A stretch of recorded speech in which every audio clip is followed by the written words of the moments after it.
Mahal na mahal ka ng Panginoong Hesus. Alam mo ba na si Jesus ay namatay at nabuhay ulit para sa iyo?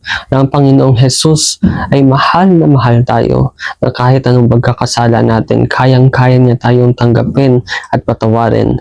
Ayun kung nalapit tayo. Totoo kapatid, ang langit at ang impyerno. Sabi sa Biblia na after death is judgment.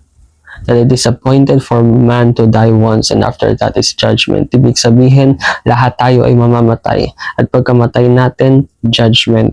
At kung saan tayo mapupunta, whether sa langit o sa impyerno.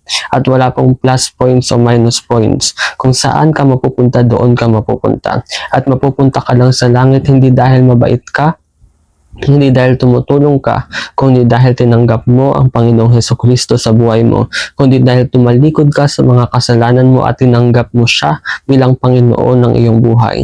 Ang gusto ng Panginoon hindi yung yes, maganda gumawa ng mabuti, pero ang gusto ng Panginoon ay yung puso mo.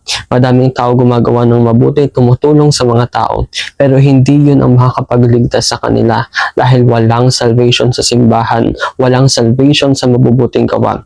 Yes, magdadasal tayo, yes, pupunta tayo sa simbahan, yes, tutulong tayo ng mga tao, pero kapatid, wala doon ang salvation. Hindi ka masasalba dahil mabuti kang tao. Dahil unang-una walang mabuting tao. Ang Panginoong Hesus lamang ang Diyos na banal. Walang iba na banal kundi ang Panginoong Hesukristo.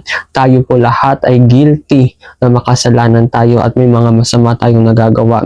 Pero ang magandang balita na pag tinanggap natin ang Panginoong Hesukristo, tumalikod tayo sa mga kasalanan natin at humingi tayo ng tulong sa Kanya na mabuhay according sa gusto niya.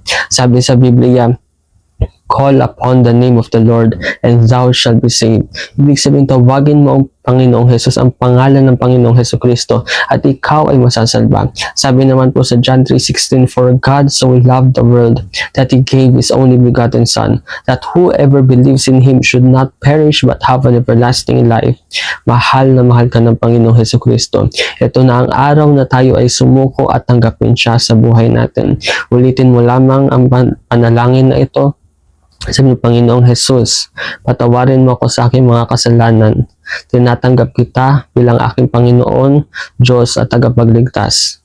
Banal na Espiritu, tulungan mo ako na mabuhay sa iyo. Sa pangalan ni Hesus, Amen. God bless you.